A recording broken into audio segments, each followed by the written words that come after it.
Morning children, in today's geography class we are starting the chapter rotation and revolution. So what is rotation? Rotation is the spinning of the earth on its axis from west to east once in 24 hours. जब अर्थ अपनी axis पे round लेती है and time duration with in 24 hours ये 1 round लगाती है तो हम इसको रोटेशन कहते हैं. Rotation, first of all we will see what is axis. Axis is an imaginary lines. आप देख सकते हो, you can see in this diagram, axis is an imaginary line like latitude and longitude. Those are also imaginary lines on the earth which are used in defined location of any place on the earth. तो here you can see axis. इस axis पे जो है अर्थ आपकी move करती है, round करती रहती है लगातार, और ये एक जो राउंड लेती है वो 24 आवर्स में लेती है. इसको हम रोटेशन कहते हैं. तो what are the characteristics of rotation? Number 1 direction. तो हम डायरेक्शन देखेंगे कि ये कौन सी डायरेक्शन में, in which direction it starts its journey on its axis. Direction west to east, it moves from west to east. The first characteristic is direction. And what is the direction? It moves from west to east. Inclination of axis. The earth is always tilted. Earth is आपकी जो है tilted है, थोड़ी तिरछी है, in the same direction towards the pole star. As it moves around the sun, the angle at which the earth is tilted is known as inclination of the earth's axis. What is the speed? At what speed it moves on its axis? ये कौन सी speed पे move करती है? आपकी speed देख लीजिए 1670 kilo per hour. और जो सरकमफ्रेंस है अर्थ का आप देख सकते हो, equator is the latitude which divides the earth into 2 equal part में डिवाइड करता है. तो सबसे ज़्यादा जो इसका सरकमफ्रेंस है वो आपका नियर द इक्वेटर है. And how much it is 40,070 kilometer, and this distance is covered by the earth in 24 hours.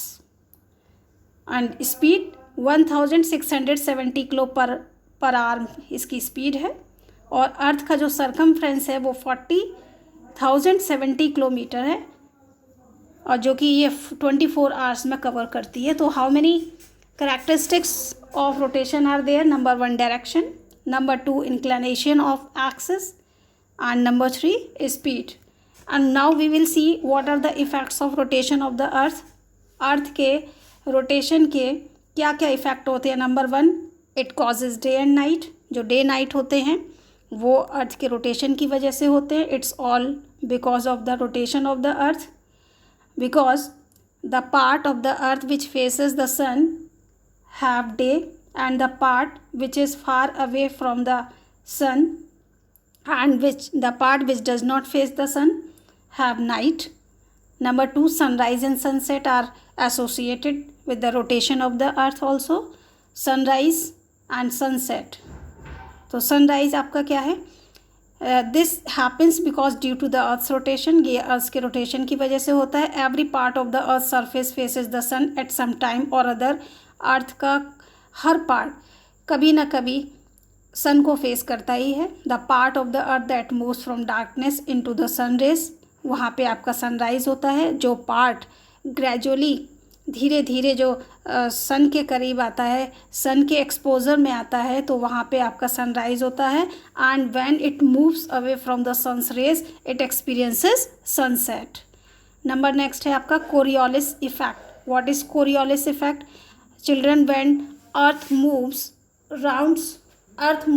on its axis, at that time Coriolis effect generated and plays an very important role in the movement of air. Air के movement में Coriolis effect बहुत बड़ा role play करता है. वो कैसे करता है? जो फोर्स जो निकलती है जब अर्थ आपकी मूव करती है तो एक फ़ोर्स जनरेट होती है in the form of Coriolis. अब इसको हम कोरियोलिस फोर्स कहते हैं. ये अर्थ पे उस समय जितनी भी विंड प्रिवेल्ड होती हैं उन विंड को डिफ्लेक्ट करने में रोल प्ले करती है। जैसे जो विंड उस समय होती है उन विंड को राइट में नॉर्दर्न हेमिस्फेयर में डिफ्लेक्ट करती है और लेफ्ट में सदर्न हेमिस्फेयर में डिफ्लेक्ट करती है फोर्स, जिसको कोरियोलिस इफेक्ट कहते हैं। The sun, the moon and the stars seems to move from east to west. Rotation की वजह से, क्योंकि जो आपकी जो अर्थ है, हमारी जो अर्थ है वो रोटेट होती है अपनी एक्सिस पे, तो रोटेशन की वजह से हमको जो सन है, मून है, स्टार्स हैं वो मूव करते हुए दिखाई देते हैं। वैसे वो स्टेबल होते हैं, लेकिन रोटेशन की वजह से it seems to move from east to west. Centrifugal force is an apparent outward force that acts on a rotating object. It is always directed outward, that is away from the axis of rotation. The speed of rotation has created a centrifugal force. Speed जो होती है अर्थ की, ठीक है, जब वो rotate करती है ऑन इट्स एक्सिस, तो at that time centrifugal force is generated and इसका रिजल्ट क्या होता है? It seems, the earth seems a bulgy in the middle portion of the earth and flatten top at the poles. यानी poles पे तो ये हमको फ्लैट दिखाई देती है और इक्वेटर के पास इसका जो सर्कमफ्रेंस बहुत ज़्यादा होता है वहाँ पे, और वहाँ पे ये हमको बल्जी दिखाई देती है। Rotation causes difference in time over. Rotation की वजह से आपका जो टाइम है वो अलग अलग प्लेस का, डिफरेंट प्लेस का अलग अलग होता है, डिफरेंट होता है। तो various places on the earth the difference जो टाइम होता है, टाइम डिफरेंस कितना होता है? 4 मिनट होता है for each degree of law. How many degrees are there on the earth? There are 360 degrees on the earth. On every degree time जो difference होता है वो 4 मिनट का होता है। For example, prime meridian divides the earth into 2 hemisphere, eastern hemisphere and western hemisphere. तो जो prime meridian है उसकी डिग्री आपकी क्या है? 0 डिग्री। ठीक, फॉर एग्जाम्पल अगर प्राइम मेरिडियन पे टाइम आपका 12 o'clock है तो 0 डिग्री है उसकी, और हम 1 डिग्री अहेड यानी ईस्ट की तरफ अगर हम जाते हैं, ईस्ट की तरफ चिल्ड्रन टाइम गेन होता है, वेस्ट की तरफ टाइम लॉस होता है। तो अगर हम मूव करेंगे प्राइम मेरिडियन से ईस्ट की तरफ अगर हम मूव करेंगे तो 1 डिग्री पे आपका 4 मिनट अहेड हो जाता है टाइम। यानी कि अगर 12 o'clock आपका प्राइम मेरिडियन पे है 0 डिग्री पे, तो आपका 1 डिग्री अगर हम आगे चलेंगे तो आपका टाइम होगा 12:04। ओके, तो ये किस वजह से होता है? This is due to the rotation of the earth. तो what are the effects of rotation of the earth? occurrence of day and night, sunrise and sunset, Coriolis effect, the sun and the moon and the stars seems to move from east to west, centrifugal force is generated, rotation causes difference in the time over, side of the earth towards the sun constantly gains heat. Side of the earth is very simple, the part which faces the sun gains heat and light constantly and loses heat by radiating into outer space in the evening। क्या होता है? in this respect rotation of the earth is a tilted position on its axis। तो इससे बहुत दो इसके benefit होते हैं। the short rotation period makes the variation of temperature between day and night moderate। भाई आपका जो ड्यूरिंग द डे जो आपका अर्थ का पार्ट होता है वो अर्थ सन की जो रेज़ होती हैं वो उसको जो है ट्रैप कर लेता है, सन हीट को ट्रैप कर लेता है।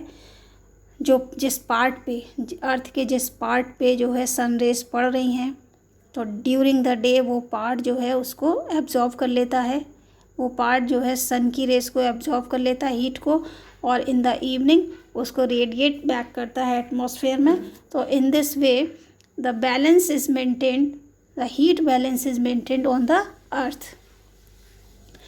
Now we will see, now come on page number next।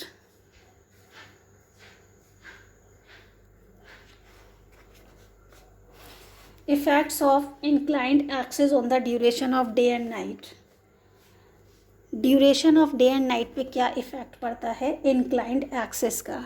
भाई आपकी जो अर्थ है उसका जो एक्सिस है वो इंक्लाइंड है, थोड़ी तिरछी है, थोड़ी झुकी हुई है, उसका इम्पैक्ट क्या पड़ता है डे एंड नाइट पे? The duration of day and night is not equal at all places due to the inclined or tilted axis of the earth. The day and night is not equal at all places on the earth. The time of the day at any place is determined by the height of the sun in the sky. किसी भी जगह का जो time होता है उसको determine किया जाता है सन की हाइट से. If the axis of the earth was vertical, just imagine अगर वर्टिकल होती एक्सिस अर्थ की, इंक्लाइंड अगर नहीं होती, places on earth would have the same temperature through out the year. तो पूरे अर्थ पे हर जगह सेम टेम्परेचर होता पूरे throughout the year. If the earth did not revolve even around the sun, even then with its inclined axis, आप अगर inclined axis भी होती और अर्थ जो है सन के चारों तरफ रिवॉल्व नहीं कर रही होती, तो there would be no seasons. तो ऐसी कंडीशन में सीजन्स भी नहीं होते. Now next topic is effects of the inclined axis on seasons. तो जो इंक्लाइंड एक्सिस है आपकी, जो टिल्टेड एक्सिस है, तो उसका जो है सीजन्स पे क्या इम्पैक्ट पड़ता है. सीजन्स पे क्या इम्पैक्ट पड़ता है आप देखेंगे कि जो आपकी एक्सिस है अर्थ की कितने एंगल पे तिरछी है. इंक्लाइंड है at an angle of 23.5 from the perpendicular to this plane, यानी कि 23 डिग्री का 23.5 डिग्री का एंगल ये बनाती है. तो इससे क्या होता है, in the course of the earth movement around the sun, जब अर्थ सन का चारों तरफ चक्कर लगाती है, राउंड लगाती है, तो north pole remains inclined towards the sun for a part of the year. यानी आपके 6 मंथ का पार्ट जो होता है वो नॉर्थ पोल जो है फेस करता है सन को. एंड द साउथ पोल, जो साउथ पोल होता है at that time that is away from the sun. Sun rays वहाँ पे नहीं पड़ती हैं और that is away from the sun rays. And which part is faces the sun? North pole. Okay, उसके बाद में देखेंगे सिचुएशन ये होती है, ये बाद में रिवर्स होती है. This situation is reversed, the north pole being tilted away from the sun and the south pole being inclined towards it. क्योंकि जो अर्थ है आपकी वो लगातार मूव कर रही है सन के चारों तरफ, तो एक पार्ट जो आपका नॉर्दर्न पोल है एक पीरियड में, पर्टिकुलर पीरियड में साल के टिल्टेड रहता है towards the sun and the other part away from the sun, and other part जो होता है फिर वो सन के को फेस करता है, फिर नॉर्थ पोल जो है अवे हो जाता है. तो ये क्या किसकी वजह से हो रहा है? Due to the inclined axis. ये इंक्लाइंड एक्सिस का है सीज़न, और इसी वजह से आपके हमारे जो सीज़न है अर्थ पे वो चेंज होते हैं. If the earth axis were perpendicular to the plane of orbit, there would be equal nights and days at all places on the earth at all times of the year, and there would also be no seasons. Now come on page number. Now we will take the other motion. How many motions of the earth are there? There are 2 motions of the earth. Number 1 rotation and number 2 revolution. Revolution क्या है? What is the revolution? The earth revolves around the sun in an elliptical orbit. This motion together with rotation makes us environment complex. आपकी अर्थ जो हमारी जो earth है जब वो सन के चारों तरफ राउंड लगाती है तो हम उसको रिवॉल्यूशन कहते हैं. There is difference between rotation and revolution. Rotation means when earth moves around its on its axis, जब वो अपनी एक्सिस पे घूमती है in 24 hours it takes 1 round, that is rotation and that causes day and night. And the season when the earth moves around the sun. Okay, this motion is known revolution. And what does it cause? This causes seasons. What are the characteristics of revolution? We will see the characteristic. The earth moves around the sun in an elliptical orbit at an average speed of 29.8 kilometers per second. When the earth is closer to the sun, जब अर्थ जो है सन के close होती है The gravitational pull makes the earth move faster than when it is away from the sun. जब ये सन के करीब होती है तो इसकी जो स्पीड होती है वो फास्ट होती है due to the gravitational pull, और जब ये सन से दूर होती है, अवे होती है, thus the speed of revolution is not uniform. Period taken by the earth is make one complete round of the sun is how much period it takes to take round one round, यानी कि कितना ये जो round लगाती है इसमें कितना समय लगता है अर्थ को. 365 days 5 hours 48 minutes and 45.51 seconds, which is taken as 365 days, but we roughly take 365 days लेते हैं. The length of the solar year is 365 days, क्योंकि जो सोलर ईयर की जो लेंथ होती है वो 365 डेज़ ली गई है. और जो रिमेनिंग 6 आवर्स होते हैं स्टूडेंट्स, वो एडजस्ट करते हैं after every 4 years and added to the leap year, उसको लीप ईयर में ऐड कर दिया जाता है. रिमेनिंग जो 6 आवर्स होते हैं 6 4 जा 24, ठीक है. तो जो 24 का एक दिन होता है that is added to the in the month of the February after every 4 years, and that is known as leap year.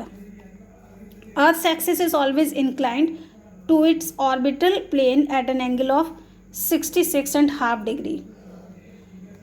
Now we will see the effects of revolution. Number 1, seasonal changes. Seasons जो आप देखते we enjoy different season in our country. हम अपने country में different season को enjoy करते हैं. तो और यूरोप में ये नहीं होता. यूरोप में आपका through out the winter season चलता है.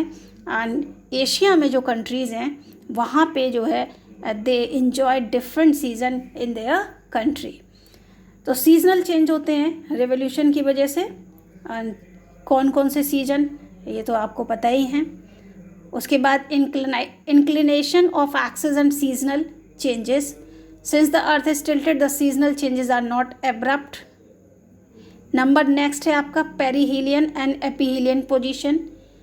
पेरीहीलियन एंड एपीहीलियन पोजीशन क्या है आप देख सकते हैं कि व्हेन द अर्थ इज़, जब आपका राउंड लगाती है सन का अर्थ, तब ये जो अर्थ के सन के जब करीब होती है, बहुत ज़्यादा पास होती है, क्लोज होती है, तो that position is known as perihelion. ठीक है. The earth orbit is the path along which the earth travel around the sun. Earth जिस पाथ पे चक्कर लगाती है, राउंड लगाती है, उसको हम कहते हैं अर्थ्स ऑर्बिट कहते हैं. और due to this elliptical orbit, और ऑर्बिट कैसी है, एलिप्टिकल है शेप में, तो the distance between the earth and the sun varies. तो ये जो एलिप्टिकल आप देख सकते हो पिक्चर में, डायग्राम में, इसकी वजह से, एलिप्टिकल शेप की वजह से जो अर्थ होती है जब राउंड लगाती है सन का, तो इसकी जो डिस्टेंस होती है वो वेरी करती है, वो चेंज होती रहती है. तो when the earth is closest, यानी कि जब बिल्कुल सबसे नज़दीक होती है सन के, इस पोजीशन को हम पेरीहीलियन कहते हैं. और जब ये फार होती है, दूर होती है सन से, तो उस पोजीशन को एपीहीलियन कहा जाता है. Okay, now come on next page. Creation of heat zones. Revolution की due to the revolution heat zones are there on the earth. You can see the heat zones. How many heat zones are there? There are 3 heat zones: frigid zone, torrid zone and temperate zone. And there are 2 frigid zone on the earth, 2 temperate zone and 1 torrid zone. And आप देख सकते हो in the diagram, the zone which comes between North Pole and the Arctic Circle is known as frigid zone. यहाँ बहुत severe cold होता है. And the zone which comes between Arctic Circle and the Tropic of Cancer known as temperate zone, neither too hot nor too cold. And the zone which comes from tropic of Cancer and the tropic of Capricorn, and that is torrid zone, which receives direct rays of the sun, and it is the hottest zone of the earth. And then one another is temperate zone between tropic of Capricorn and Antarctic Circle, that is temperate zone. Moderate zone also, neither too hot nor too cold, and another frigid zone on South Pole that comes between the Antarctic Circle and the South Pole. So there are 2 frigid zone, 2 temperate zone, and 1 torrid zone. Now, what do you mean by solstices and equinoxes? So, on 21 June, what is the position of the Earth? On 21 June, the Earth's position where the North Pole is tilted towards the Sun. On this day, the Sun is overhead at the Tropic of Cancer. This day is known as summer solstice. 21 जून को जो सन की position है, सबसे पहले हम देखेंगे कि जो इक्वेटर है that divides the earth into 2 hemisphere. Upper part is known as northern hemisphere and the lower part is known as southern hemisphere. तो when on 21 June the northern hemisphere faces the sun. Okay, मतलब जो आपका northern hemisphere है वो north pole जो है वो tilted रहता है टुवर्ड्स द सन इस डे. और यहाँ पे इस समय जो सन की रेज होती हैं वो वर्टिकल होती हैं, ओवरहेड होती हैं ट्रॉपिक ऑफ कैंसर पे. And this day is known as summer solstice. And on December 22 position is reversed. Position यहाँ पे रिवर्स होती है, ये विंटर सोल्स्टाइस होता है. अब क्योंकि आपकी जो अर्थ है constantly it taking round of the sun, तो ये क्या है, घूम रही है सन के चारों तरफ. अब क्या होगा, पोजीशन रिवर्स होगी. जो 22 दिसंबर को जो आपका सदर्न हेमिस्फीयर है, जो साउथ पोल है, that will be tilted towards the sun and the north pole will be away from the sun. वो सन से दूर होगा and that experiences northern pole यानी northern hemisphere will experiences winter season and the southern hemisphere will experience summer season. Okay, and this is known as winter solstice. And 22nd December winter solstice and 21 June आपका summer solstice. And what do you mean by equinox? On 2 days in a year the sun shines vertical over the equator. साल में 2 दिन जो सन होता है वो आपका equator पे वर्टिकल शाइन करता है. And that is at an angle of 90 degree. This angle decreases as one moves away from the equator. और ये जो एंगल होता है जैसे जैसे कोई इक्वेटर से ऊपर की तरफ जाता है यानी पोल की तरफ जाता है ये डिक्रीज होता जाता है. तो ये जो these days are 21st March and 23 September. These 2 days 21st March and 23 September are known as equinox. On these days, the sun rays are vertical over the equator. Okay, students, for today's it is enough. Have a nice day.